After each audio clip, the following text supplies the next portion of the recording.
on the patio. My wife, Kim, was standing with a man I had never seen before. He was a young African-American guy, probably around 21. They seemed a bit too close from what I could see. His arm was around her waist. I stopped mowing and walked over. He quickly moved his arm from around her as if expecting trouble. Kim and I had been married for 3 years. She was 23 now, and I was a year younger. We lived in the house that had belonged to my grandmother, which I inherited when she passed away 6 years ago. Kim and I moved in after our honeymoon and had been living there since. Kim was a beautiful woman, slim, with blonde hair and a short pixie cut and a friendly smile. But she wasn't smiling now. In fact, she looked like she was barely amused. I stopped about 10 feet away from them. "What's going on, Kim? Who's this guy you're with?" "This is Jamal. He's my boyfriend." She smirked. "Really?"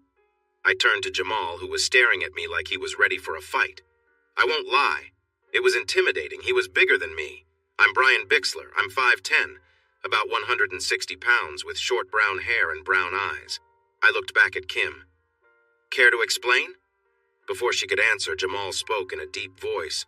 "She already told you. I'm with her now." I turned back to Kim. "Is this why you're here? Are you ending things? Do you want a divorce?" "Not exactly," she said. "I'm just spending time with Jamal. I've been seeing him for about a month. Maybe you've noticed." "Well, whether you want one or not, that's where this is headed. I have noticed things have been off lately." "You don't want to leave me, Brian. Who else could you find as good as me? You just need to ride this out. I'm having the time of my life with Jamal. Both of you can leave now. Get out of here." Jamal stepped in. "No, you leave. We're staying. It's my house, not hers. I'll call the cops."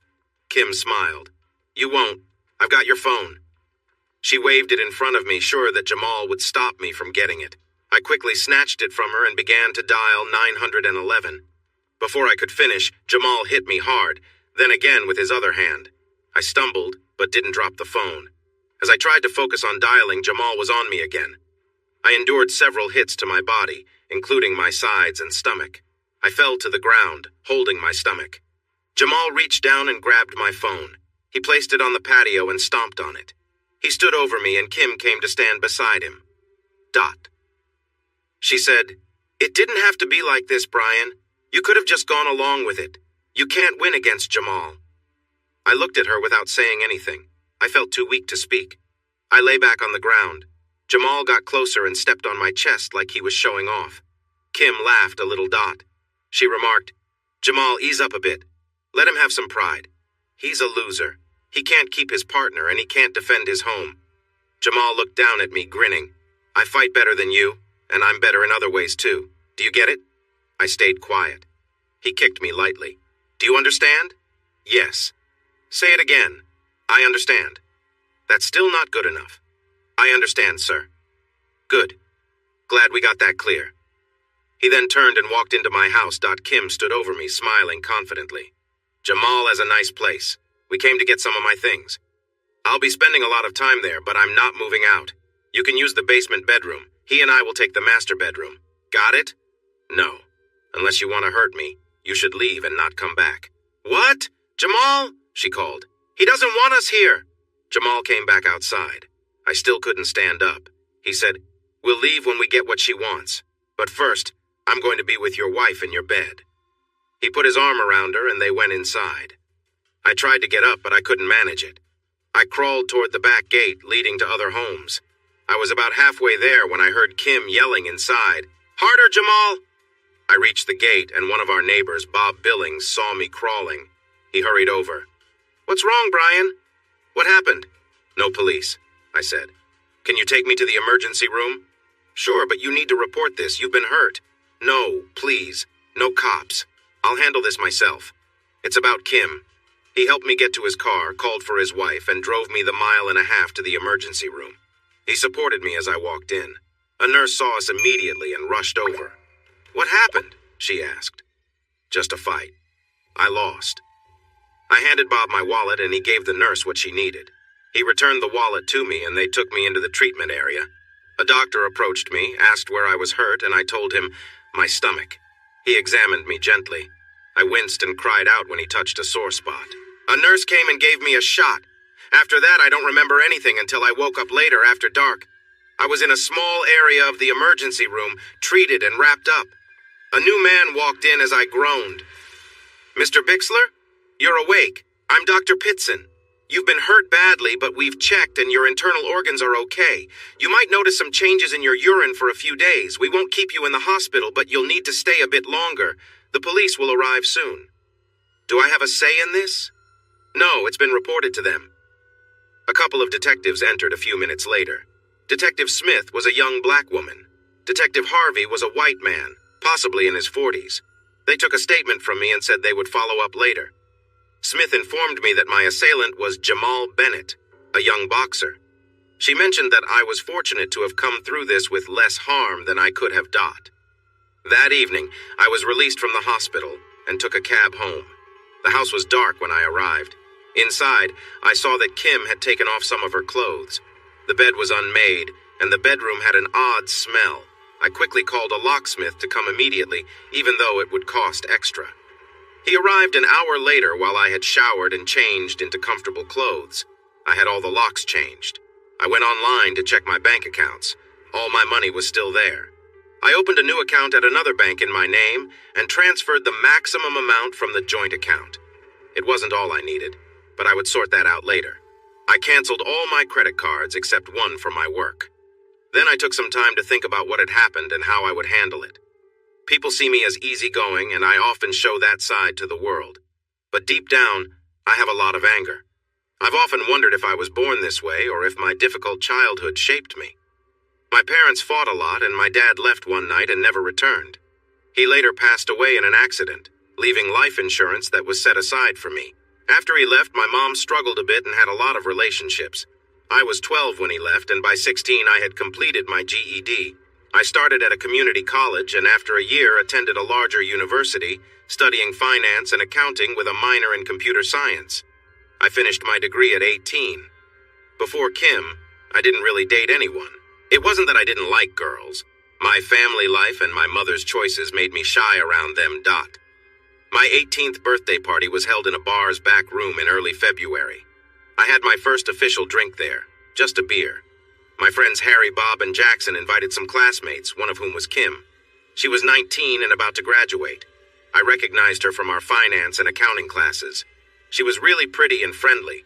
I had liked her for a while, but I was too shy to make a move. The party was a good chance to talk to her. She arrived late, and when I saw her, I went up to say hello. "Wow, you do talk," she said, smiling. "I thought you only spoke in class." "I'm just shy," I admitted, smiling back at her. "No need to be shy," she replied, looking me over. "But it's cute. I think I'll take you home for your birthday." "Really? Are you joking?" "Not joking. You're with me tonight. Just follow me after we eat cake and sing." She laughed, but I could tell she meant it. Just then, the cake came out. Poppy seed. We cut it, and everyone sang happy birthday. Kim tapped my shoulder, waved for me to follow, and I did. She led me outside, stopped, and kissed me unexpectedly. It was a sweet surprise. After the kiss, she took my hand and led me across the grass to a building nearby. It was her apartment. She took me inside and led me into the bedroom where the lights were dim. She started to take off my shirt, and I removed my shoes. I could tell she was excited. She smiled and said she wanted to be close to me all night. After a moment, she suggested we relax and enjoy the evening. We sat close together, talking and laughing. It felt new and special. As the night went on, we shared more kisses. Everything felt warm and nice. We were comfortable together, and I could sense a deeper connection forming. In that cozy setting, we enjoyed each other's company, feeling a mix of excitement and joy. The evening turned into a memorable celebration for us both. This time she screamed in excitement. "Oh God! Oh!" I felt so happy after that. I knew I had made her feel good, and it felt wonderful. She sat up and asked, "Did you enjoy it?" "Oh yes, it was better than anything." "Was that your first time?" "Yes. Thank you so much." "You're welcome. I had a lot of fun too. You're very nice." She climbed off me and looked at me lying there. She was so beautiful at that moment. I knew I would always remember how she looked. We spent the rest of the night together, exploring what felt good for both of us. She showed me how to make her happy, guiding me gently. We learned and laughed together. Kim and I began dating more seriously after that. She soon moved in with me, and we both found jobs after graduation. I worked as a computer programmer for a local store, and Kim got a job with an accountant. Walter Lurker had his own firm with a few employees, including Kim Dot. After we started our jobs, we got married. We stayed in our apartment for a while before moving into my house when the renters left. I also received money from my dad's insurance when I turned 18. I hadn't seen my mom in a while, but she came to the wedding with a man she called her partner. Kim's parents lived nearby and helped us organize everything. They were kind people. Kim's mom was a math professor and her dad ran a remodeling business. Eileen and John Clark were a bit unsure about our young marriage, but they supported us and even gave us a trip to Jamaica for our honeymoon. We had a fantastic time there, Dot.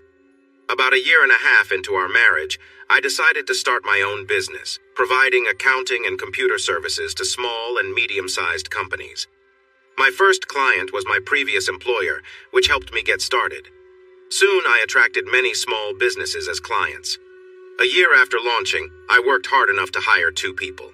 I admit I didn't spend as much time at home as I should have, but Kim and I still enjoyed our time together a few times a week, even if we didn't go out as often as before. However, about a month before things changed, our intimacy took a hit. It happened only a couple of times that month. When I asked her about it, she told me she felt neglected because I was focused on my business. She didn't want to go out dancing or to dinner when I suggested it. Instead, she started going out with her friends often. The Friday before everything happened, she called me at midnight to say she was staying with a friend because she had been drinking. She declined my offer to pick her up. I wasn't surprised to find her with another man. Just the week before, I had looked into divorce laws, and it appeared she had no claim on my house or the trust money. My business, well, who knew? As I sat there thinking things over with sore ribs, I looked up Jamal Bennett. He was a rising boxer in the light heavyweight division. He had been an amateur champion and was now a professional with support from a group of investors. He won his first 3 fights, all by knockout. No wonder he had the upper hand against me. Sunday went by without any major events. I took some ibuprofen and started feeling better. I went for a short run. I also called Kim's parents to update them on what had happened. Her dad said, "Brian, I can't believe what you're saying. Call her and ask. She's probably with her boyfriend unless he's in trouble." Marie then interrupted. "She's always been a bit unpredictable, Brian. She has episodes.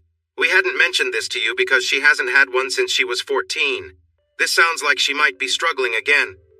Marie, I really don't care. I need to move forward. I'm sorry she's going through this. I thought we were fine until the last month. We will definitely be calling her. Do you have a message?" "No, there's nothing to say." We ended the call. Then I had an idea. I called a security company and asked them to come out immediately. They arrived within an hour. We went over what I needed. I had them set up a system that would make a loud noise if anyone tried to break in. It would also alert the local police. They finished the installation just as it got dark on Sunday. This was a good thing because right after they left, I got a call from Kim. I chose not to answer but listened to her voicemail afterward. "You told my parents. I can't believe you. I'll make this right with you. This time you won't get away." I called the detectives and left a message. Smith called me back. I played the audio for her and she said it was a serious threat. She could get a warrant if I sent her the audio, which I did. Early Monday morning, around 2:00 a.m., I heard some noise at the door. I looked out the window and saw Kim and Jamal trying to get in with her key. "I changed the locks, Kim. Please leave now." "No way, we'll get in." But Jamal didn't look too sure about that. He pulled Kim away and they left in a car. I stayed close to my safety measures and nothing else happened. On Monday morning, I went to the office, gave some instructions, and met with a lawyer to sort out a few things. I spent 2 hours there and signed a power of attorney. After that, I visited the bank to close our joint account and withdrew all the savings. I took a cashier's check to deposit it into a new account.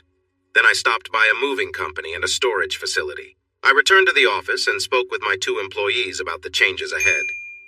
We spent a good amount of time on Monday and Tuesday discussing all the accounts. I told my assistant, Jane Drummond, that she could bring someone new on board if needed. By Tuesday afternoon, the house was all cleared out. I packed my essentials in a backpack and in the saddlebags of my motorcycle. Later that evening, I put up a "for rent" sign in the yard. I stopped at a cell phone store to get a new phone with a new number. I turned off my old phone and put it in the backpack. taking out the battery. I reached out to my friend Jackson Deal, who lived in Mountain City, which was a 2-hour ride from where I was. He was ready for me when I arrived at 9:30 p.m. Jackson met me at the door. He worked in construction and lived in a refurbished barn outside of town. He had recently married, and he and his wife, Jenna, had a little girl named Dee Dee. The barn was spacious, and I was shown to a room in the back where I could store my things. Then, Jackson, Jenna, and I relaxed with some drinks while I shared my story. Jenna had been friends with Kim back in school and was surprised by her recent actions, calling them strange. Jackson chimed in, "Hold on, Brian. I saw something on ESPN a while ago." He pulled out his phone. "Here it is. Boxer arrested for assault." He read out a brief article stating that Jamal had been arrested for allegedly attacking me. The bond was set at $50,000.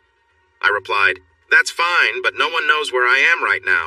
I've been looking into the Paxton farm. I might head there." Jackson said, "I know those folks. They're about 4 miles up the mountain." Jenna added, "Don't they teach self-defense there?" "Yeah," I replied quietly. "I want to work on some skills." Jackson whistled and asked, "So what's your plan?" "I want to avoid being hurt again. I know I can handle myself, but I want an advantage." "You really plan on confronting him? That seems risky. He's a professional boxer." "I do want to see him eventually. Jack, you don't know all of me." "Okay then. I'll take you up there tomorrow. An older guy runs it along with his daughter. People come and go." "Sounds good. By the way, how have you been? Do you have baby photos?" They did. The next morning, I met Dee Dee, who was adorable. Then Jackson drove me up the mountain. Paxton Farmers. We got closer, we saw a few people jogging. The place had a circular drive and a big wooden building.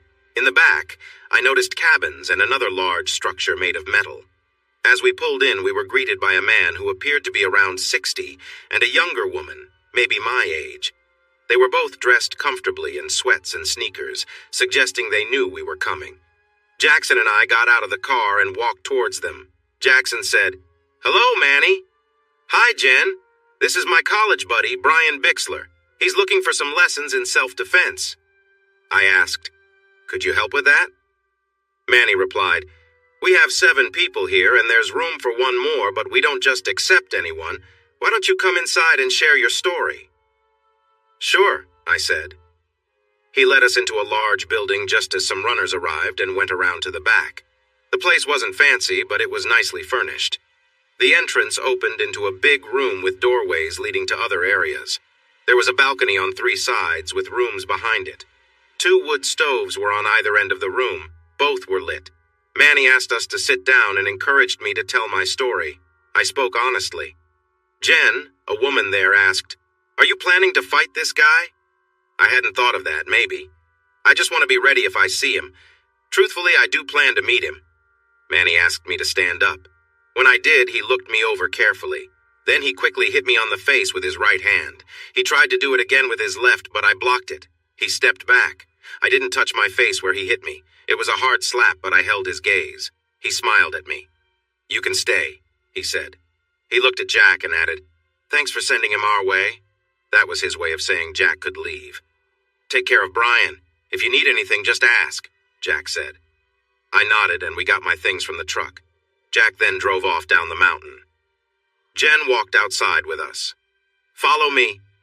She spoke in a no-nonsense way, but I sensed she wasn't too happy with me. She led me to a small cabin behind the main building. It had the number 6 on a post outside. Inside, it was cozy, with a bed, a bathroom, and a desk with a light. "While you're here, your name will just be 6. We keep identities private for our clients. But for us, numbers work." "Okay. I understand I'll keep my questions about others to myself," I replied. "Exactly. Your privacy will also be respected," she said with a smile. Jen seemed to be around my age and height, with a fit build. She had brown hair tied back and warm brown eyes.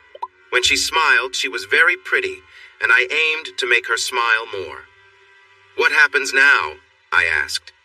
"You'll settle in and come to the main building for lunch. We'll have a plan for you then. My father will explain it." "All right. Can I look around? I expect lunch is a bit far off." "Lunch is at 12:30. You can explore as much as you'd like." I unpacked my things and noticed a set of comfortable clothes on the bed. I briefly wondered how they got there and if they would fit me. I set up my laptop and plugged it in. I found 2 internet connections. One was locked with a password. I turned on my phone and used the computer to check my old phone messages. I saw some from the police and Kim's parents. The police wanted me to meet with the prosecutor. Kim's parents were informing me that she had been arrested for threatening me over the phone. She might lose her job. That was unfortunate. I sent a text to my lawyer with my new number. Then, I checked on Jamal. He was still planning to fight in a week. I stepped outside and looked around, feeling curious about a metal building nearby. The first door I tried was unlocked, so I went inside. The bright interior caught my attention. 2 men were practicing their skills while Manny supervised. Both men were about the same size, around 6 to 2 inches and weighing between 190 and 200 pounds. One had blonde hair and the other was black. They were not part of the running group I had seen before. I watched their practice, which was quite impressive. They punched, kicked, used elbows, and raised their knees, all in a controlled manner. They wore protective gear. Some of their strikes landed, but most were blocked. At one moment, the black man knocked the blonde down. He quickly rolled away and got back up, returning the favor with a strong strike to his opponent's thigh. Manny blew a whistle, signaling them to stop. Manny clapped his hands in appreciation. "Very good, both of you, very good." The 2 fighters walked past me and nodded as they left the building. Manny approached and said, "You see, we train people here for combat. What you saw was just a sample, but done gently." "Maybe not so gentle," I replied. "We aim to keep people safe during practice. Now tell me how the boxer was able to land 2 hits on you. I was not holding back and you managed to block my second strike. That has only happened to me once before. Why do you think that is?" "I'm not sure. I guess I haven't thought about it much. He is a professional boxer, after all. I can assure you, his strikes were no faster than mine, and you should have been more ready for him than for me. So, I was a bit upset about the situation. That might have affected my reactions." "That's a fair answer. But upset? Just upset?" "Well, to be honest, I was really angry. There's no doubt about that. Let this be a lesson about anger and skill." With that, Manny walked away through the door. I explored the facility and noticed it was very well equipped. There were weights, exercise machines, and some tools I hadn't seen before. I even spotted several wood splitters. I picked up a 6-pound maul and looked out a nearby door to see a large pile of wood waiting to be split. I realized the place used firewood. I stepped outside with the maul. I had about 2 hours before lunch, and I had always liked splitting wood. It required attention to the wood grain and a mix of power and focus. I started working on a 20-inch round of what I guessed was oak. After practicing for a while, I remembered some skills from the past and kept at it. I was focused until I heard a horn sound. I checked my watch. It was lunchtime. When I turned to head to the main building, I noticed Manny and Jen watching me. I looked at the big pile of stacked wood around me. "I'll take care of it after lunch," I said as I jogged over to them. Manny replied, "No need. I'll have someone else handle that. I need to see you at the facility." He pointed toward a metal building. The 3 of us walked over to the facility and went inside the main lodge. I washed my hands and joined a group of men waiting for food. We didn't say much. There were 4 tables, and I sat with 2 men who had been training at the facility. Manny tapped his glass to get our attention. "Gentlemen, this is 6. He is new here and has a bit less experience than our usual trainees. Still, he wouldn't be here if he didn't have some special abilities, so let's give him a fair chance." He sat down and everyone turned to look at me. I waved and this made them chuckle. Then we went back to eating. The food was good but simple. At 1:15, everyone finished and got up to get back to work. I followed Manny to the facility. 2 men came with us, 2 and 4. 2 was short and stocky with black hair, and 4 was taller but also broad with dark hair. They spoke quietly as we walked. When we entered, the 2 men went to a big mat and put on some light gear. Manny took me to another area with a different mat. "I'll teach you some of the basics of our training. Just so you know, this will be intense and anything goes. The first rule is to focus on survival," he explained. "Okay, I understand," I replied. Manny and I got suited up with bigger gloves and pads. He showed me some moves, starting with kicks and punches. He combined different movements, and I tried to mimic him. We practiced on heavy bags for an hour. While I was feeling the strain, Manny didn't seem tired at all. He noticed I was struggling and gave me a short break. "You did really well," he said. "You picked up the moves quickly. Now we'll move on to some new things. This will take patience, but you showed you have that today." We faced the bags again, and Manny demonstrated a jump move, hitting the bag with his elbow. It took me several tries to get it right. By the end of the afternoon, I was able to perform the move consistently. Manny marked spots on the bags with X's and told me to aim for those points with my elbow. It took me 4 tries, but after that I was hitting the mark each time. When we finished the exercise, Manny looked away for a moment. I caught a glimpse of him smiling to himself. This made me curious because what I did didn't seem all that hard. I noticed 2 and 4 had finished their exercises, which involved some sparring. They were watching Manny and me from a distance. Dot 2 walked over. "He's not a beginner, Manny." He spoke with a slight accent. "He is, though." The 4 of us walked back toward the main building. It was 5:30 p.m., and we had been there for a few hours. As we got closer, 2 and 4 headed off to their cabins. Manny told me to take a shower and get into clean clothes for dinner. I was really thankful for the hot water. Dinner was good, too. We had meat and coleslaw with fresh rolls, but no dessert. We could choose water or milk to drink. I sat with 7 and 1, who were clearly American and knew each other well. We talked about the football season. Both were tall and strong, maybe around 6 and 3. 1 was leaner than 7, but still built. They were friendly, but we didn't share personal stories. We all agreed that the Ravens had a strong chance for the championship, but the Redskins didn't. Dinner wrapped up at 7. As I was walking back to my cabin, Jen approached me. "Are you good at chopping wood?" she asked. I used to do a lot of it when I was younger. It took me a moment to get back in the groove, but it's a soothing task, and I enjoy it. "Well, when you want to chop in your free time, go ahead. I watched you, and it was like a dance. I've never seen anyone chop quite like that." "Thanks, I appreciate it. What's the schedule like for my days?" "Up at 5 for a run, breakfast at 6, then individual activities until lunch at 7. I'll pick you up for that tomorrow. After lunch, there will be practice until around 4:30 or 5, then dinner and some time to relax." "Sounds good. I had a nice time with your dad today. What will you be teaching me?" "Oh, you'll find out soon enough. Brian, I think you believe everyone can do what you do physically. But you have talents that not everyone has. Did you ever play sports when you were growing up?" "Not really. My family life wasn't great. I sometimes played basketball at playgrounds or some ping pong at the Y. I did well at those, but I never saw myself as a great athlete. I'm just an average guy." "Well, you graduated college at 19, right? Jack mentioned that?" "I did. I got my GED early so I wouldn't have to stay at home." She looked at me and said, "Brian, you are not an ordinary person. You need to understand that. It's important to remember not to feel overly confident, but to be aware of your capabilities. Being realistic is very important." We arrived at my cabin and she turned to leave. I watched her closely as she walked away. After about 30 yards, she turned and looked right at me.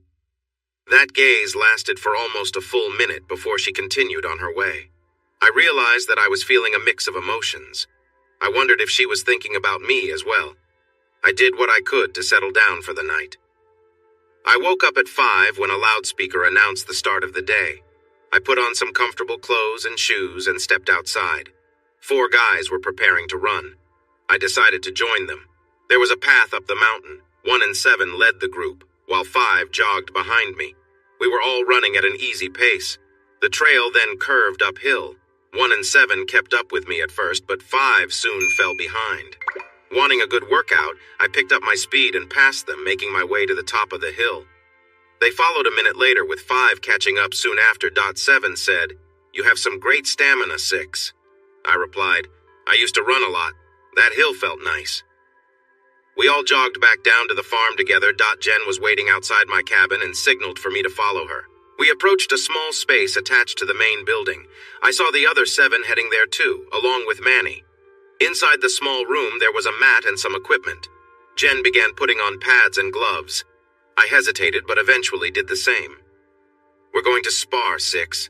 I know you might hold back, but if you do, I won't make it easy for you." "Are we going to end up hurt?" I asked. "Nah. You'll get the hang of it after a few rounds. Just remember the moves you've practiced." She got into a fighting stance and said, "Go ahead and hit me." I tried the punching technique Manny had taught me the day before. Before I realized it, I was on the floor. Somehow she had used my own arm to bring me down. I looked up and saw a small smile on her face. "That's a lesson. If you pull your punches, you'll end up down here." I almost said something cheeky, but I held back. I got back on my feet and she relaxed her stance. I faked a punch and went for a kick. She dodged and landed a hit on my stomach. I stepped back. She moved forward slowly and the space was tight. I attempted a double punch, right and then left. I connected with my left on her shoulder, but right after that she kicked my head, knocking me down again. I rolled away but found myself against the wall. She stood over me, waiting. I stayed crouched against the wall, my head throbbing, but my feet held firm for leverage. Suddenly, she stepped aside and kicked me in the chest. I sprang up and pushed her as I got to my feet. To my surprise, she stumbled backward, and I moved in, ready to follow up. I'm not exactly sure how it happened, but I found myself lying on my back with her foot on my chest. "So," she said with a smile, "you can see I don't need you to go easy on me. Maybe the other way around, at least for now." She reached out and helped me up. My stomach ached, and I felt embarrassed as I stood. She kept smiling. "You did well, Six. You even made me stumble. Of course, I could have stopped you any time."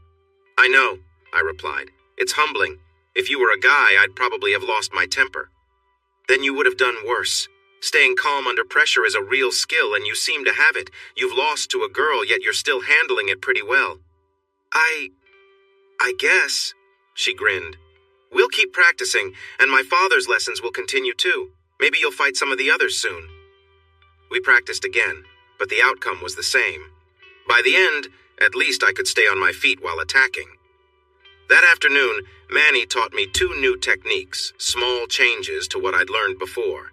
I also watched 1 and 7 spar, with Jen acting as the referee and coach Dot. The rest of the week followed a similar pattern.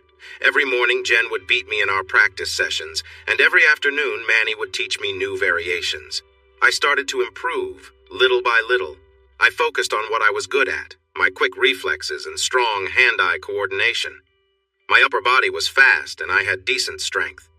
The next time I faced Jen, I avoided her kicks and used my fists and elbows instead. By the end, we went much longer before she finally knocked me down. She offered me her hand, helping me up again. "You'll win soon. I can see you're thinking more about it," she said. "A bit," I replied, looking at her closely. She was attractive, and I couldn't help but wonder about her life outside of training. "Can you come by my place after dinner? I'd like to chat. No fighting." "I'll come at 8, I said. "We can sit on the porch." She smiled, and we parted ways. Dot. At exactly 8 o'clock, she appeared from around the main house. She was still in her sweats, as was I, though hers were a bright teal instead of gray. I couldn't help but notice. "I like the teal," I said. "Oh, thanks. It's my version of evening wear." She laughed and sat in a rocking chair while I took a seat on a stool opposite her. "I'm a straightforward person, Jen. I'm attracted to you. It's not just because of your skills, either. I've been curious about your life, both here and before." She paused before answering. "I've been training with my father since I was 3. He and my mom started this school. My mom got sick with cancer and passed away 4 months later when I was 12. My dad never remarried. I finished high school and spent 2 years in the Army. I instructed martial arts there after basic training. When I left the Army, I came back here to help my dad with the school. Business was growing and he needed me. I've been here ever since. If you're curious, I'm 24. How old are you? I only know what led to your divorce, if it's really over." I shared with her my sad family story and how I met and married Kim. She asked, "Aren't you curious about what happened?" She was a loving wife, then suddenly changed. I have thought about it. Her family mentioned that she had episodes, but they hadn't happened since she was 14. Maybe I should have asked more, but I thought she was just drawn to the boxer. He is pretty charming. That doesn't explain why she treated you so poorly, Brian. She could have talked to you kindly and moved on. Instead, she embarrassed you deeply. If I were you, I'd wonder about that. You're right. That's very insightful. I'm sure you would have figured it out, but you were too close to the situation. I could see it from a different angle, so it became clear. But I still don't understand what happened in the house. Yes, that remains a puzzle. She smiled at me. Have you been alone since all this? Oh, yes. Well, I see. She waved her hand playfully and laughed. What about you? Do you find comfort from your clients? Yes. Okay. And now? 1 and 7 have been helping me since they arrived. Both at the same time? She laughed again. Sometimes the 3 of us spend time together, but they're leaving at the end of this week, just 2 days from now. I'm sure we'll see each other tomorrow night. After that, I might need something different. I stood up and offered my hand to her. She took it and I walked her into the cabin.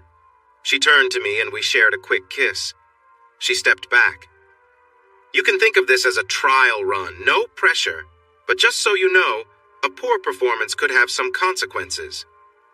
She laughed lightheartedly at her joke, and I wondered how tough she truly was. I was hoping for her cooperation. I understood what she was implying. In moments, we were close together on the bed.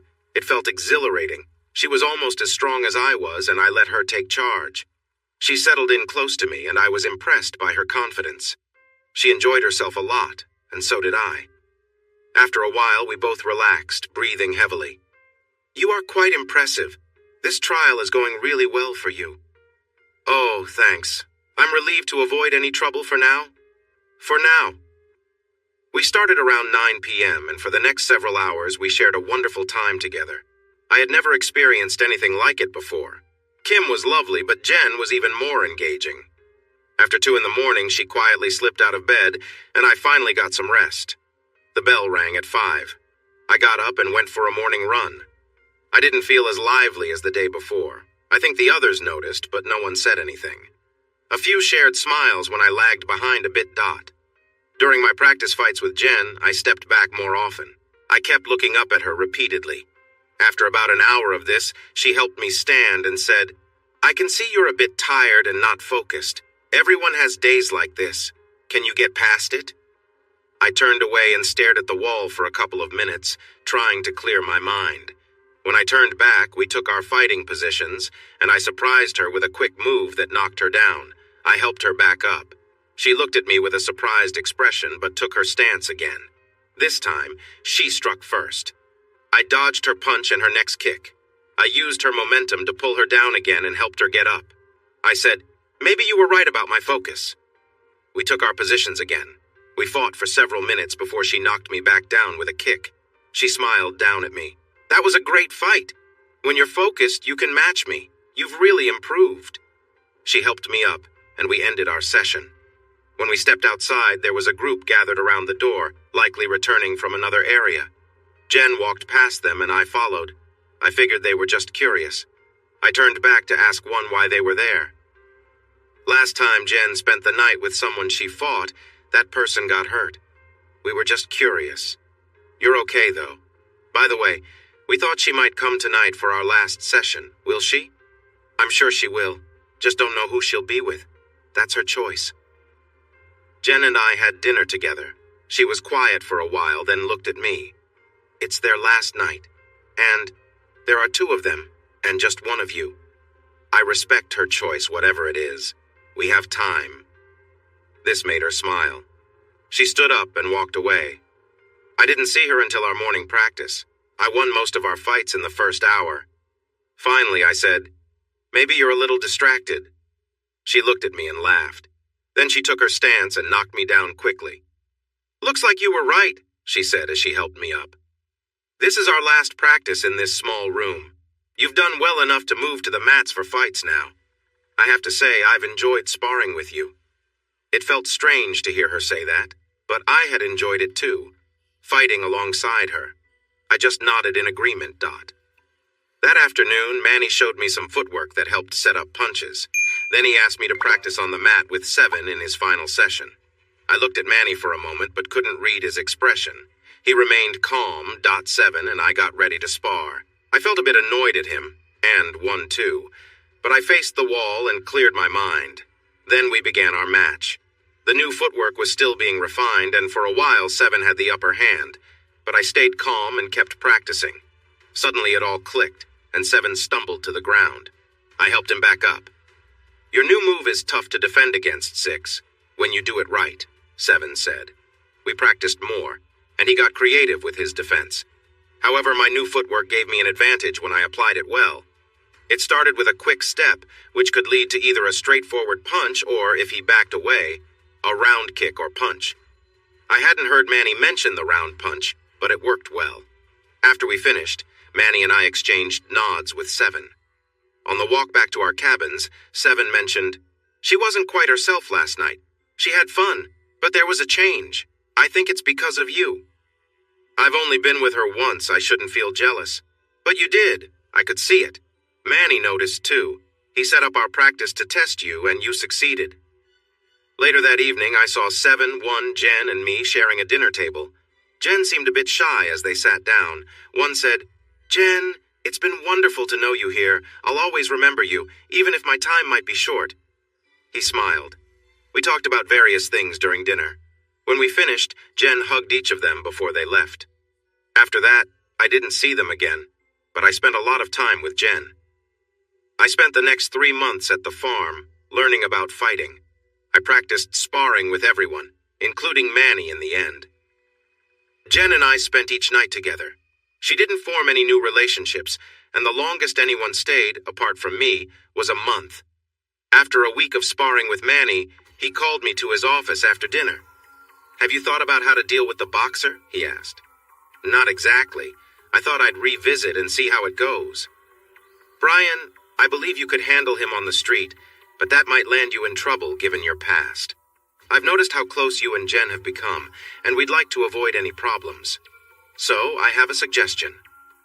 "What is it?" "You should box him." "And how can we make that happen?" He shared his plan with me. The following week, I got up early, ran, and then drove to a gym in Mountain City right by the train tracks. It was a boxing gym owned by Jenks Martin, a former boxer. Jenks had been a near champion in his weight class and was well known as a trainer, with local fighters and 2 who competed at a national level, including Jerry Tatum. I met Jenks in his office. Manny had talked to him about me, and Jenks had a training plan ready. I got geared up and started by hitting a light bag, then worked on a heavy bag, followed by skipping rope. At the end of the day, I faced off against a tough local fighter. Jenks advised me not to strike too hard and to stay out of his range. I followed his advice, even though I was weary from my training. Jen was curious and asked about the fight, so I shared the details. After 2 weeks, Jenks arranged a match for me against a lighter heavyweight. It was a professional fight, but more of a club event.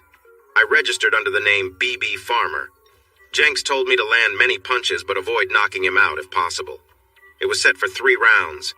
I managed to hit my opponent, Larry Bonds, quite a bit, although he only managed to hit my arms. I won the fight by unanimous decision. Each day I trained with Jenks, spent time with Jen, and lifted weights. I also did a lot of wood chopping to stay strong. Eventually, I sparred with Rashard Jones, a professional fighter under Jenks's guidance. He quickly brought me back to reality with his stronger hits. I hit him too, but his punches carried more weight. For a while, I struggled. I started to learn from him, practicing on how to throw quick combinations. I worked hard on the heavy bag. After 2 months, I felt like I could go toe-to-toe with him. During that time, I had 10 local bouts and 2 more out of state, winning all of them, 9 by decision. One fighter annoyed me during a match out of state, and I ended up knocking him out in the 2nd round. He liked to show off and thought he could get under my skin. That backfired on him. Now, I was an undefeated professional. Jenks asked me if I felt ready for my next challenge. "For what?" I replied. "Jamal Bennett. He's fighting a series of matches against underdogs. You would be up against him next month." "All right, but what's your take on it?" "I accepted the fight. You'll earn $4,000 plus expenses." "Sounds good. I'm excited for it." For the 6 weeks leading up to the fight, I studied recordings and trained with some fighters that Jenks brought in. Watching the tapes stirred a lot of emotions in me. I had to be careful during sparring sessions, with Jenks reminding me to keep my cool. We headed to D.C. for the fight, with Jenks, Manny, Jen, and me. Bennett was well known in D.C. and a ranked light heavyweight. The four of us stayed at a nice motel. The fight was scheduled for a Friday in a large arena that could seat 5,000 people.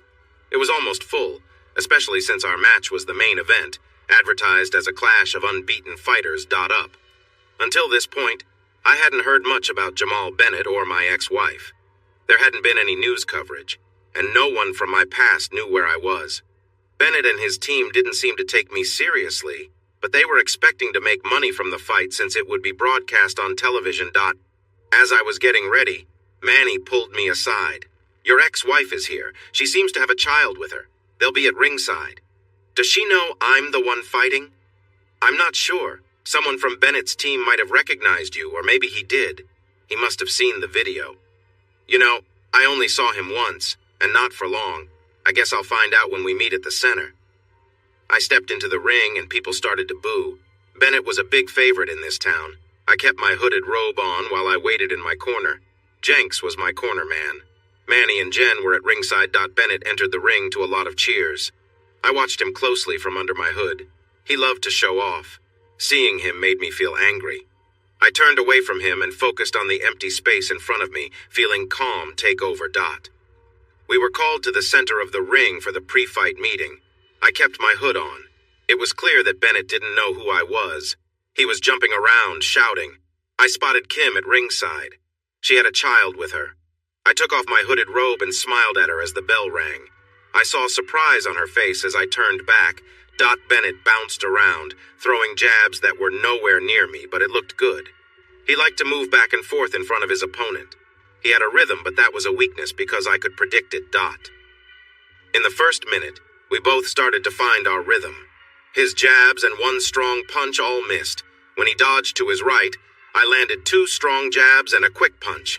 The punch hit him solidly on the cheek. He stumbled. Anger flared up inside me. I pushed him into the ropes and hit him in the body with several punches. I felt him weaken. I stepped back and landed a punch to his jaw, sending him back against the ropes. I knew he was done, but as he fell toward me, his head was right there. I could have hit him hard again.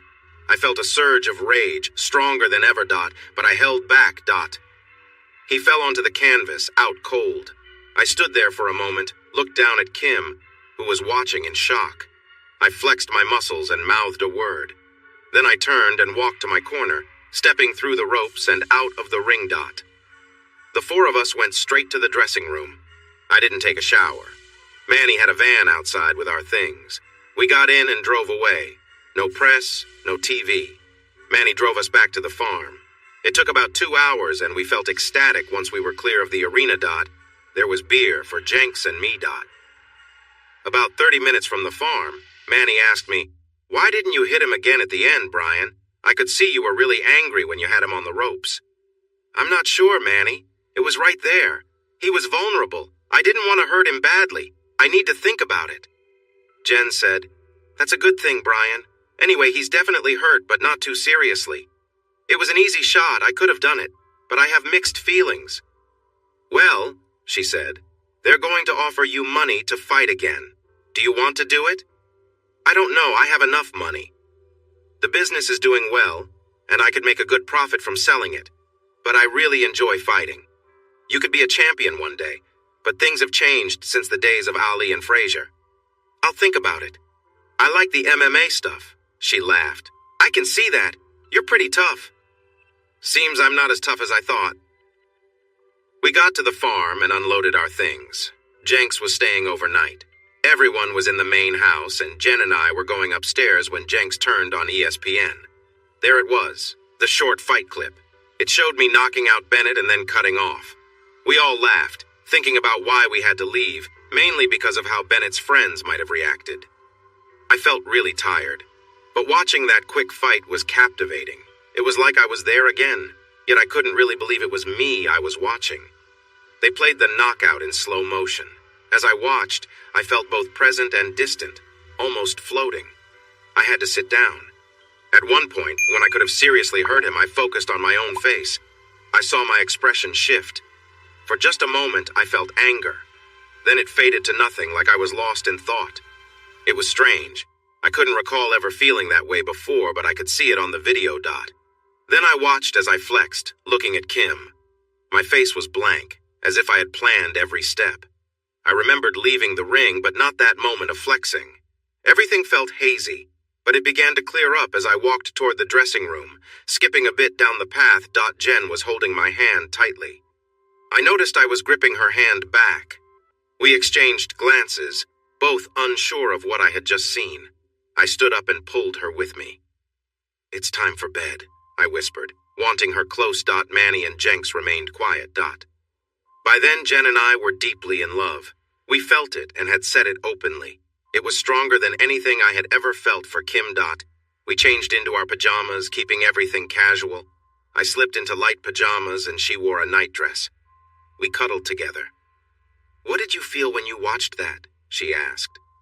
I felt like I was distant from myself, the fighter.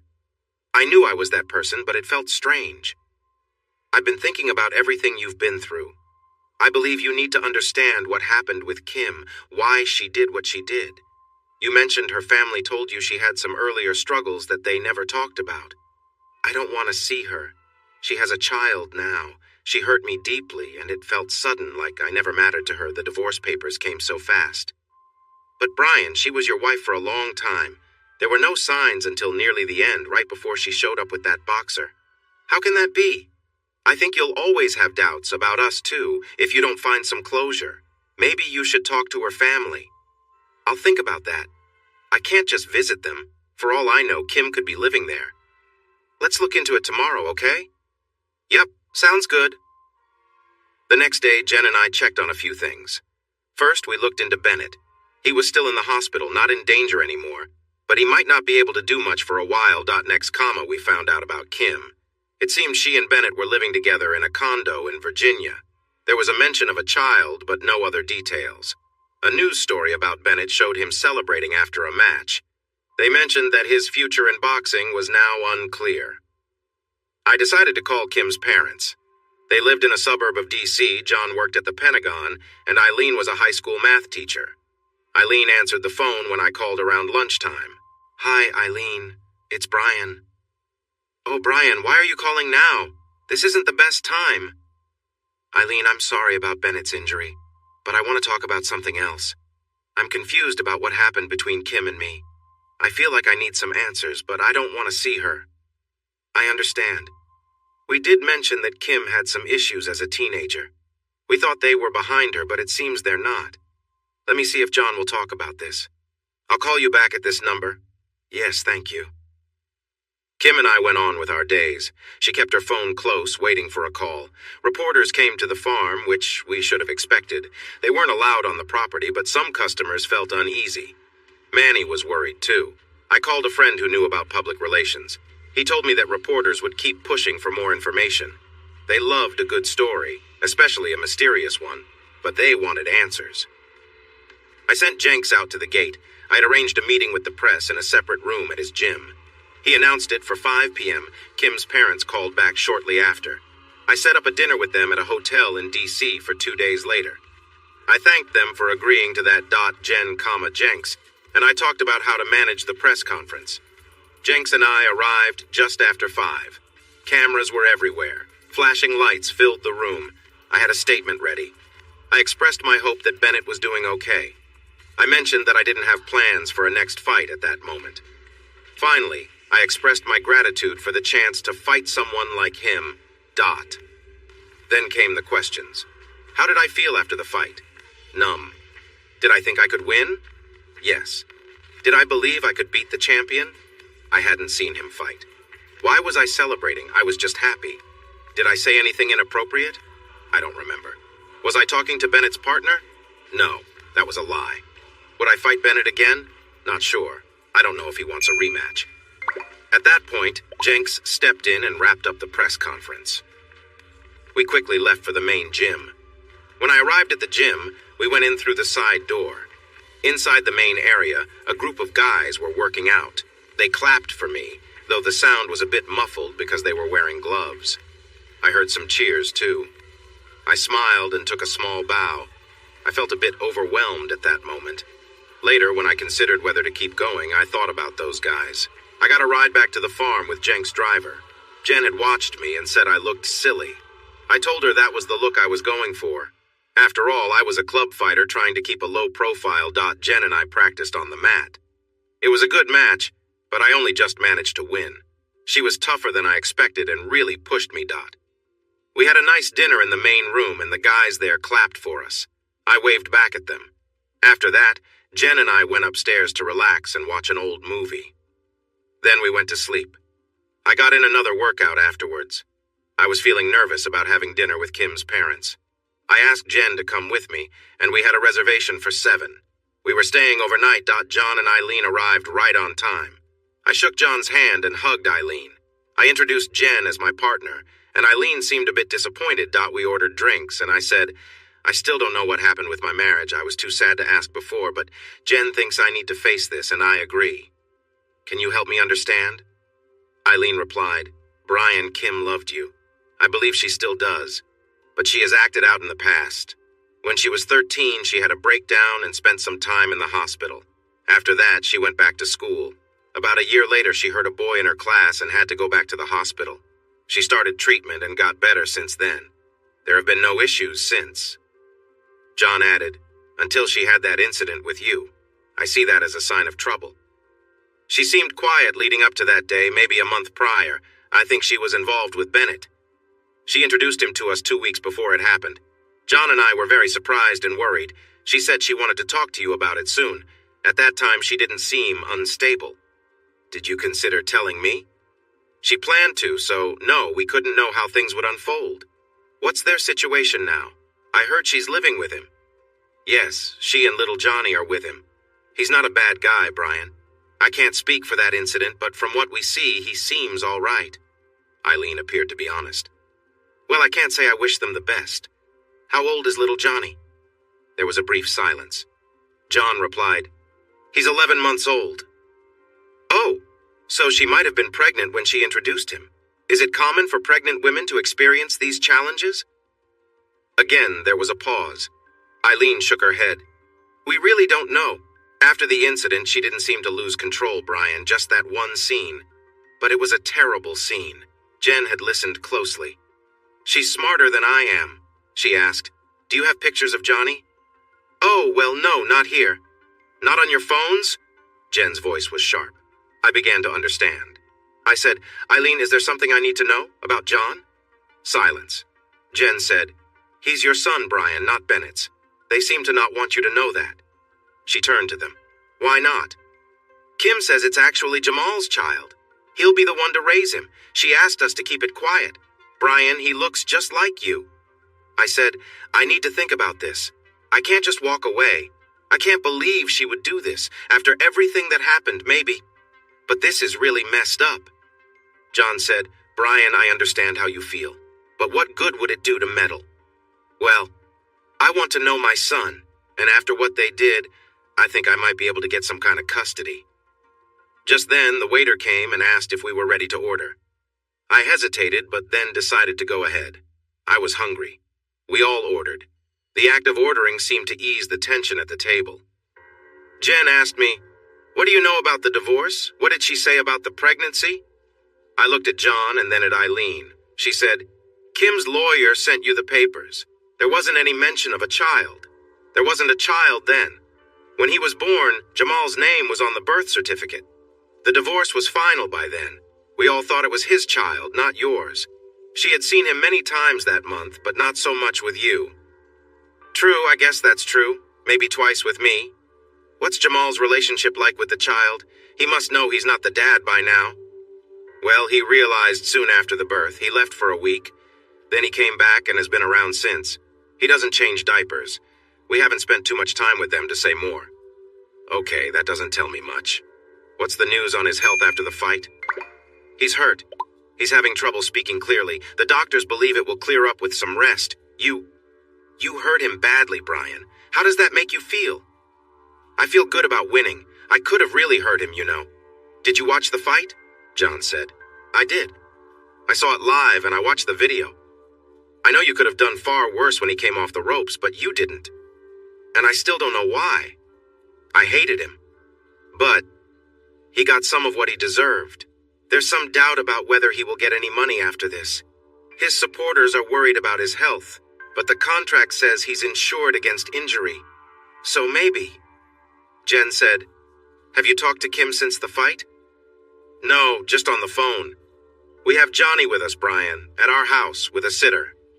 Then the food arrived. It was a nice restaurant, but I barely touched my meal. Jen finished her food, then ate most of mine. I wasn't hungry anymore. We were quiet for a while, then I said, "I want to see the pictures now." Eileen took out her phone. She had many photos and some videos. As we enjoyed dessert, I looked at them. We ordered coffee and I continued to browse. Jen was peering at the pictures after she finished her pie. "He's a cutie," she said. "He really is. Eileen, we can't keep this as it is. He cares for his mom and dad, Brian. You saw it in the video." "I did see it. We're spending the night here. I want to meet Johnny tomorrow. What can we set up?" John replied, "Kim doesn't know you're here. I feel guilty about not telling her. I'll let you handle that.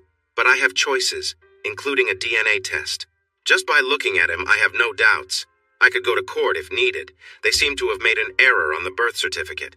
If possible, I want to avoid lawyers." "All right. Why don't you come over for lunch tomorrow? Johnny will be there." So that's what we did. In our room later, Jen and I ordered wine since they didn't drink. She asked, "What do we do next?" "I'll need to talk to someone who knows Virginia law. I know a lawyer, Harry Bacon, who can help. I'll call him in the morning." "How are you feeling about all of this, Jen?" "You know, I should feel worried, but I don't. I trust your love. Everything else is just details. I love you, Jen. You're amazing." "Oh? And what about your baby's mother?" I chuckled. "I cared for her, but it was never like it is with you."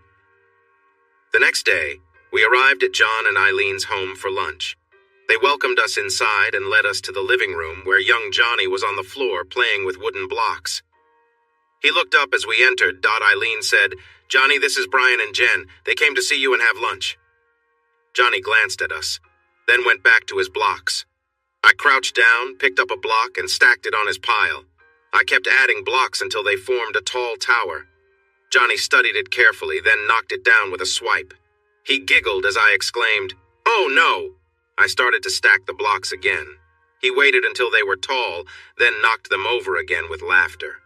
We played for a while, and then we found an accordion nearby.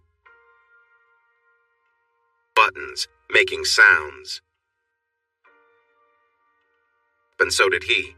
He took careful steps. I held out my hand and he took it.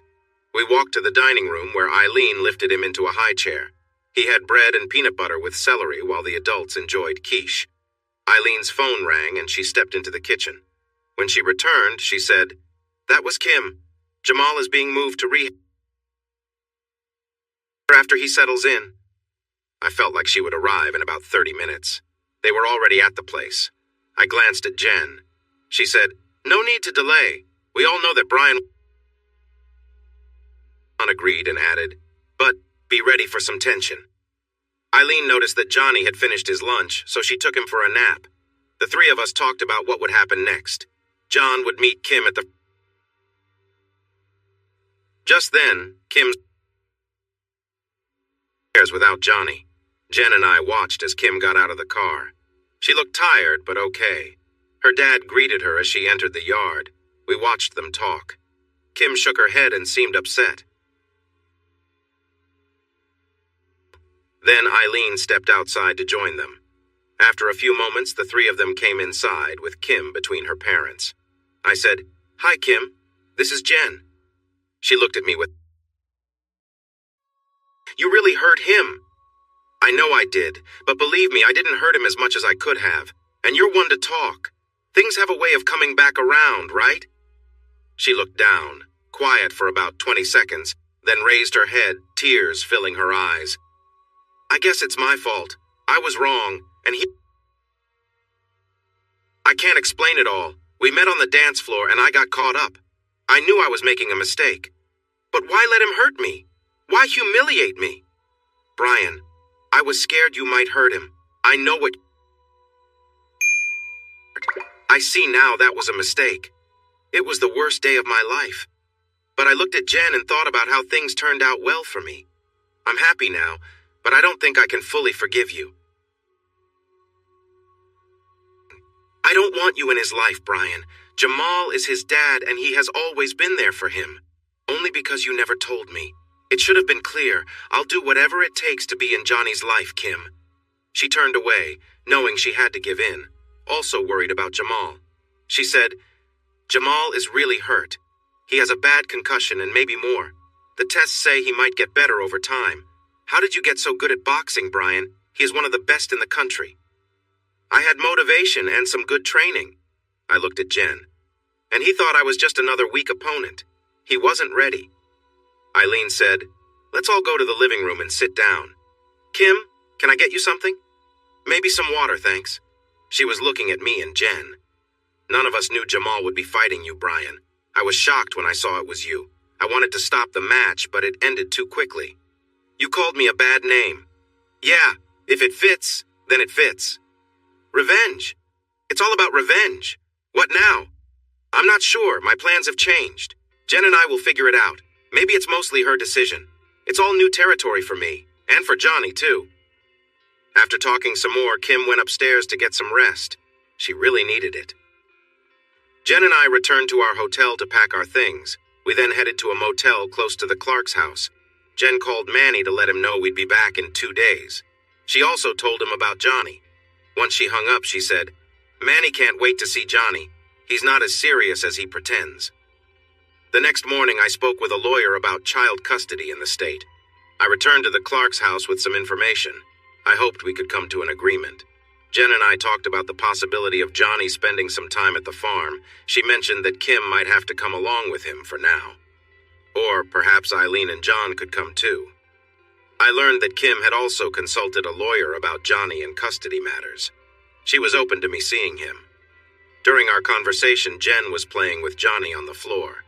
When he knocked over the tower she had built, she quickly caught it before it fell. Kim and I watched in amazement. Johnny didn't seem to care much. He knocked it over again, and this time it crashed down. We decided that Eileen and Johnny would come to the farm with us for a week. After that, we'd see what happened next. Kim would take care of Jamal, who didn't want to see Johnny at that moment anyway. Johnny stayed at the farm for 2 weeks. He became a favorite around the place. Eileen and Johnny had their own room in the main building and ate with everyone else. Eileen noticed the nice men around her and flirted a bit, but that was all. Johnny was walking and even running around. Jen and I kept him entertained after dinner, and Manny enjoyed spending time with him as well. But it was still a business. Manny, Jen, and I had responsibilities to handle. Manny decided to hire another instructor and had someone in mind, Chin Yang. He was as American as any of us. He had grown up in Pennsylvania, had experience in the Army, and had trained fighters. He was 34, but looked much younger. He came from Pittsburgh for an interview, and we all liked him. He accepted the job right away, needing 2 weeks to finish up his previous work. As he was leaving, he turned to me and asked, "Did you have a boxing match recently? It looked like you." "Yes, that was me. It's a long story. I'd like to hear it someday." He smiled and left. Chin's nickname was surprisingly Rob, and I was curious about how he got that name. Just then, Eileen showed up. She said hello, and Rob smiled at her. She smiled back in a friendly way. I started to wonder about her. It seemed like she might be a little like Kim. Jen and I took Eileen and Johnny back to Virginia. When we got there, Kim was present, and she shared a big hug with Johnny. It was nice to see, and under different circumstances, I might have felt happy for them. But given our past, I wasn't feeling that way. Still, I was curious about what she might say if we talked, and we did talk. After Johnny settled down, we learned that John had prepared dinner. It was scheduled for 6, so we could head to Mountain City afterward. This left us with a couple of hours to catch up. Jen pulled me aside and said, "You should talk to her. You know this needs to happen. Maybe if she's open to it. I think she needs to talk just as much as you do. Why don't you take her outside to the backyard?" So, that's what I did. I walked over to where Kim and Eileen were playing with Johnny. "Hey, Kim, can we go outside and talk?" She looked nervous, but agreed. "Okay." We made our way to the back patio. "I thought we should chat," I said. "About Johnny, but mainly I want to understand what happened." "Me too," she said, her eyes starting to fill with tears. I started to develop feelings for Jamal. He was handsome, and maybe I've always been attracted to guys like him, so when he expressed interest in me, I was tempted. It was exciting. I'm sorry.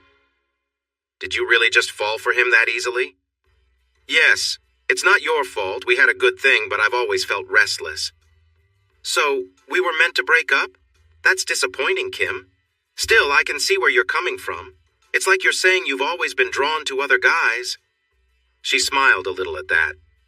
What I can't understand is why you wanted to hurt me at the house. I thought about that a lot. I felt guilty for getting close to Jamal behind your back. I felt bad all the time, but still I couldn't stop seeing him. It felt thrilling, but that just added to my guilt. I think I started to blame you for my feelings. You were so good to me, and that made my guilt worse. So it wasn't a total break from reality? I asked. Not like before. I hope I've moved past that. It felt like I was trying to make sense of my odd choices. If it wasn't for that, I would have had to face my own mistakes, but it was definitely confusing. I can see that, I said, feeling determined. You can succeed in boxing. Maybe you should thank me for that. I think Jamal might be out of the picture. What about Johnny? We should avoid fighting over him if we can. We can try to split our time with him. How flexible can you be at your new place? Not very much, but we did hire someone new.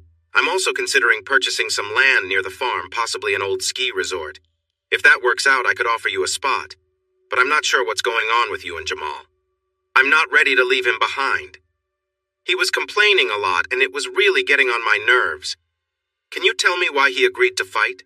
When you two were at the door later, he seemed to be the one who pulled you away.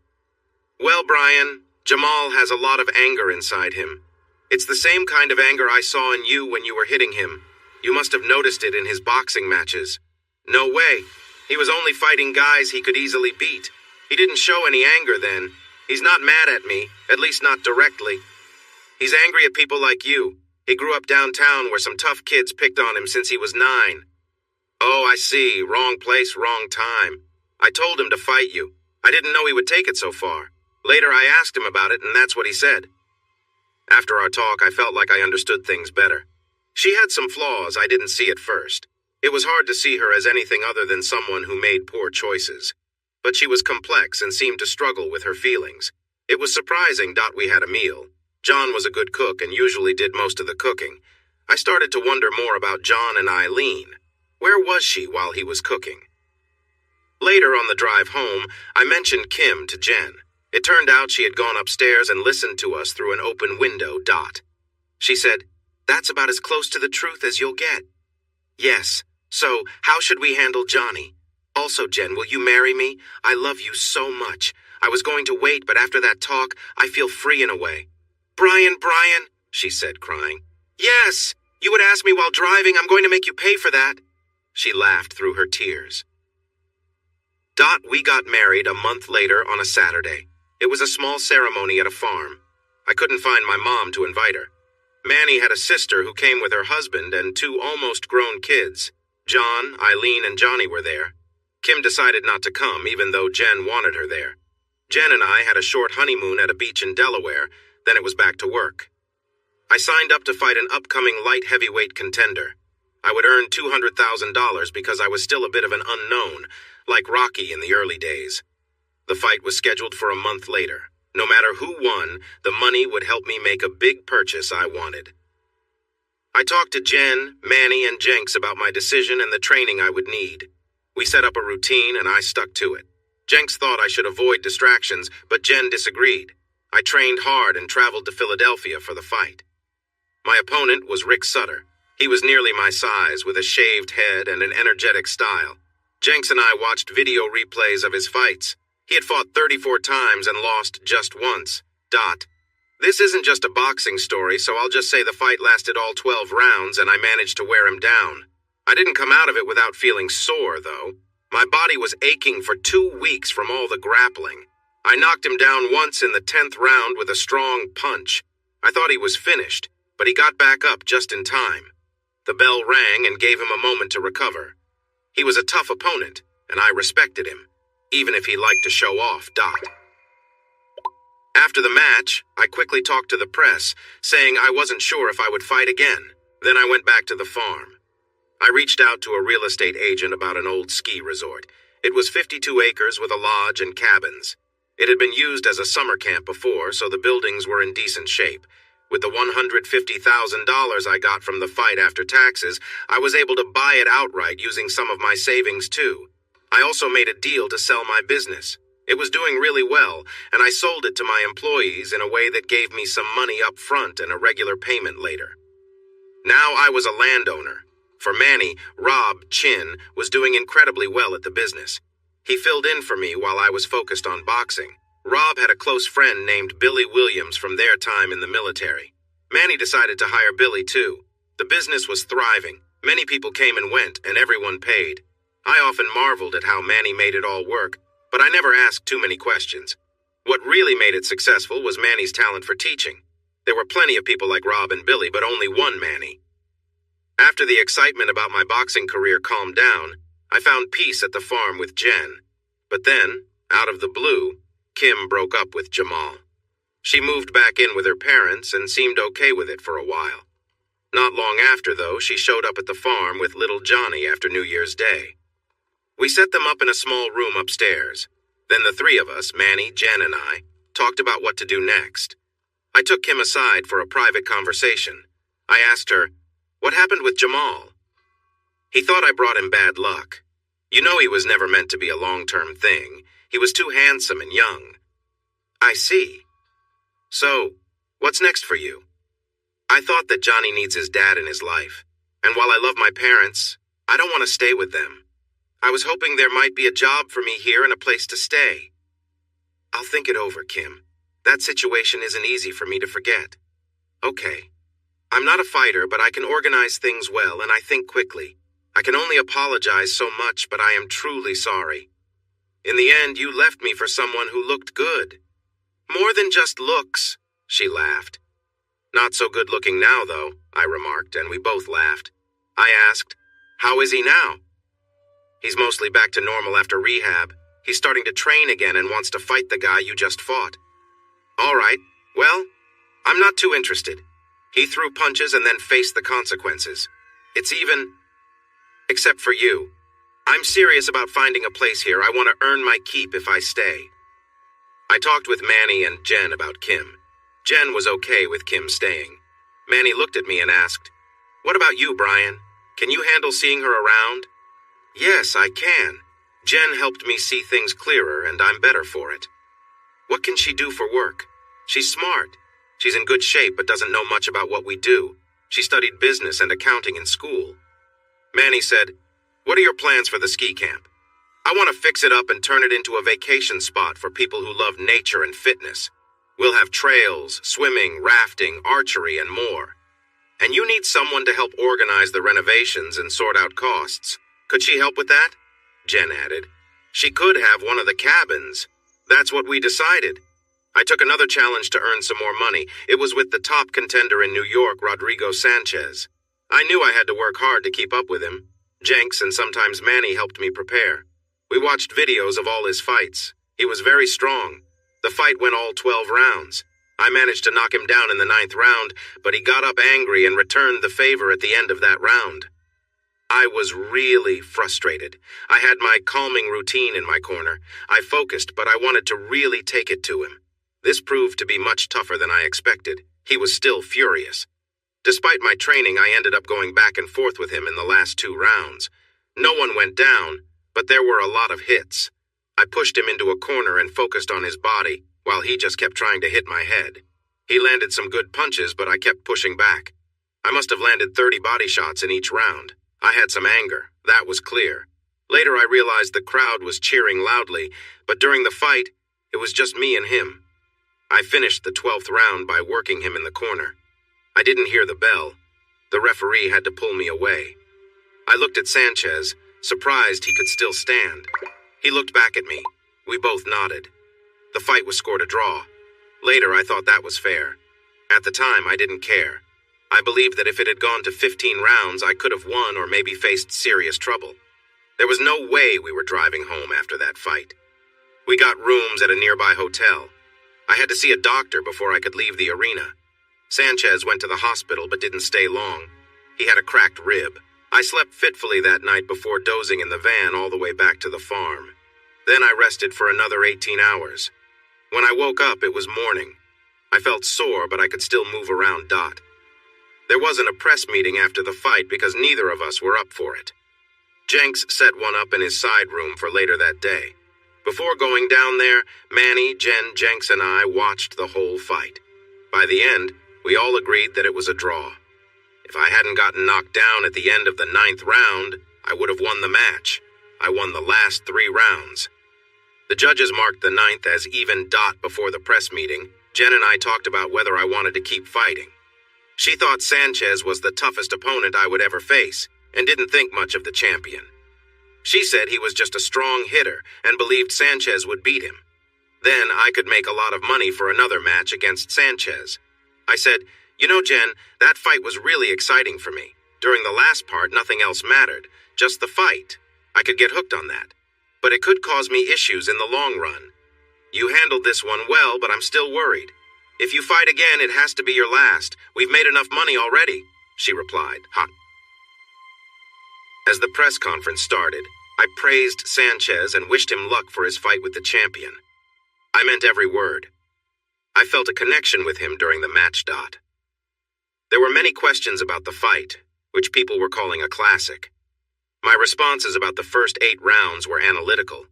But for rounds 9 through 12, I just said, "Those rounds were so much fun." Well, rewarding, really. It's hard to explain, but it was unforgettable.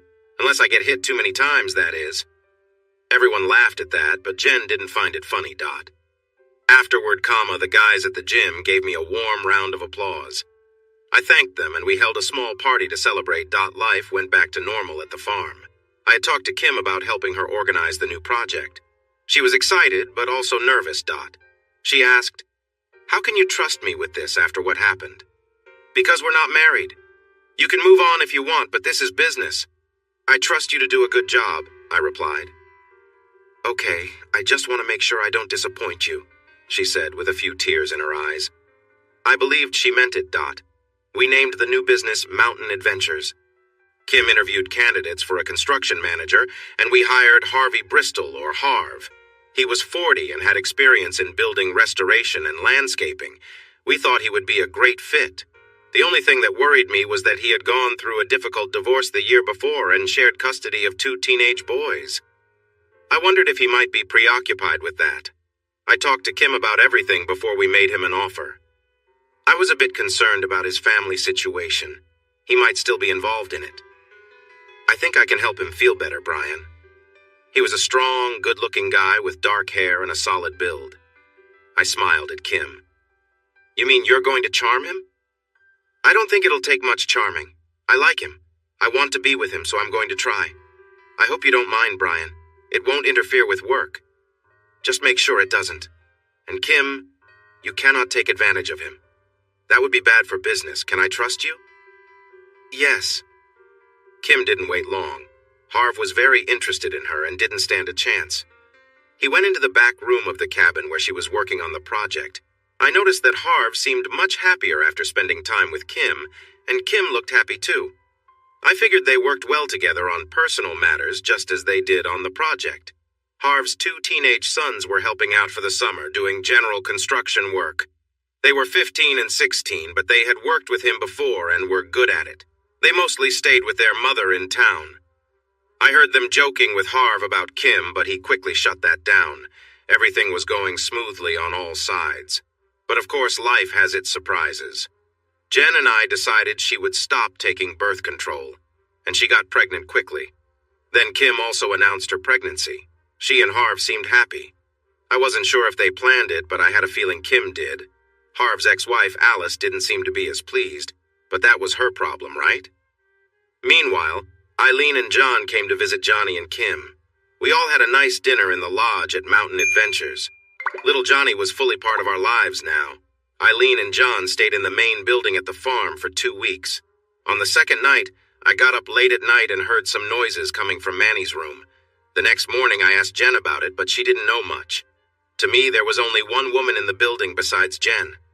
Eileen. Later, I asked Kim about it. "Oh, sure. Mom and Manny connected at dinner. I thought something might happen." Now you see where I get my personality from. Wow, Kim. What about your dad? He's okay with it, Brian. Mom has her needs and he isn't always up for it. Sometimes he likes to watch. At least that's what she says. Seriously? Exactly. She laughed. From what I noticed during John and Eileen's visit, it seemed like they rarely slept in their own room. Manny appeared a bit happier when Eileen was around. After that first visit, John and Eileen became regular guests at the farm. It was hard to keep things discreet during their second visit. Came to the farm, I mean. Everything was going well. The project and the pregnancies were in a good place. Then Sanchez won the championship, and Jen reminded me she had seen that coming. I had taken part in one fight in Pittsburgh to stay sharp. I carried my opponent through 4 rounds before finishing him in the 5th. Our team met at Mountain Adventure to discuss whether I should take a fight with Sanchez for the title. Our group included Jen, Manny, Jenks, Kim, Harv, and me. Kim and Harv were confident the funds would be enough to support the project. So, if I chose to fight, it wouldn't really be about the money. Although that was a plus. Manny was neutral. Jenks was excited about the idea. He told me I could be the champion. To him, it was something he had always dreamed of but never achieved. He believed I could get there. After everyone shared their thoughts, Jen looked at me. I know you're going to do it, Brian. I have my concerns, but you are who you are. This has to be the last one, win or lose. I agree. I saw Manny smiling slightly while Jenks cheered with excitement. The fight was scheduled for March in Vegas. I was going to earn a good amount of money. Meanwhile, the pregnancies had gone well and the project was on track. Jen gave birth to our beautiful daughter, Melissa. Kim had another son, Jack. She made sure of that with Harvey. Kim and Harv got married right before she had the baby. It was a small ceremony at Mountain Adventure. I spent 5 weeks training for my final boxing match. Jenks and Manny watched videos of both Sanchez's fights, and our last one to see how he might change his approach. Jenks said, "You had him in the later rounds, Brian. This fight is set for 15 rounds. He'll want to finish it early." Manny added, "Not too early, though. Jenks, what do you think?" "Probably around 9 or 10. He'll likely try to start a real fight by then, maybe even 8. They were spot on. The bout began as a test of skills. I hit Sanchez with jabs while he landed a few solid punches on me. I noticed when he punched with his right, he didn't always start with a jab. It was just a straight shot. Different from our last encounter. In my corner after the 7th round, Manny pointed out, "He drops his left when he throws that right. You can hook him there." The 8th round started off steady. I was using my jabs and right cross when Sanchez shot his right punch. I managed to knock him down with a hook. He got right back up, determined. He rushed at me, and I pushed him onto the ropes like before. I hit him in the body, and he caught me with a solid uppercut. Then we broke apart and met in the center again. He launched another right punch, and I hit him with another hook. I was surprised he stayed standing to finish the round. I asked Jenks in the corner, "What should I do now? He's going to go all out now. He's behind since the fall. He'll get tired if you hold on." The guess about the fight ending quickly was spot on. The guess about him tiring out wasn't quite right. Sanchez was full of energy in the 9th round. He threw punches from all sides. I took some solid hits, especially one to the head at the end. I was exhausted when I reached my corner. Jenks just told me to keep pushing. I understood what he meant. I had won my last fight by keeping the pressure on with body shots. I wasn't sure if I could do that again. The next 5 rounds turned into a rough match. It was almost non-stop, with hardly any breaks. I managed to corner him, landing many punches to his sides. He landed a couple of good shots that made me a bit dizzy. I held on to him after each hit. Before the 15th round, I sat on my stool, feeling worn out. I glanced over at Jen. She raised her hand, showing her fist. She silently said, "Stay off the ropes." I stood up and met him in the middle of the ring. We tapped gloves, then went at it with all we had. After about 2 minutes, I pushed him to the ropes again and hit him hard.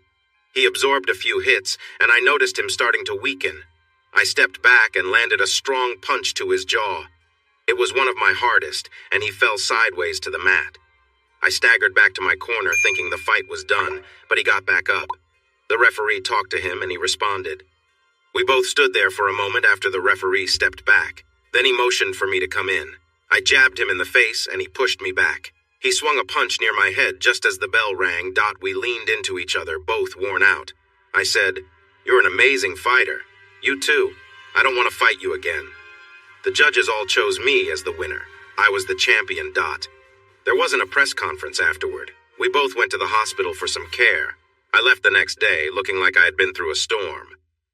Back at the hotel, Jen and I relaxed for a while. I went downstairs for a press event, and Jen joined me. I announced my retirement. I said I had accomplished what I wanted and had no desire to fight Sanchez again. I told them I believed he would win the title back someday. He's the strongest out there. When he got up at the end, I was shocked. If he'd hit me with that last punch, it might have been different. That's enough for me. I didn't take any questions. The next day, we flew back home. 5 years later, Jen and I welcomed our son, Terrence. Melissa and Johnny are doing well and attend the local public school. Johnny has been training with Manny for some time, and no one bothers him. Kim and Harv also have another child, Joan. She's adorable. So far, Kim hasn't found anyone to challenge Harv, but we're all a bit on edge about it. There are plenty of guys here who might step up. I think becoming a mother has calmed her down. John and Eileen sold their place in Virginia and moved up here. They now have a small house just outside the mountain adventure area.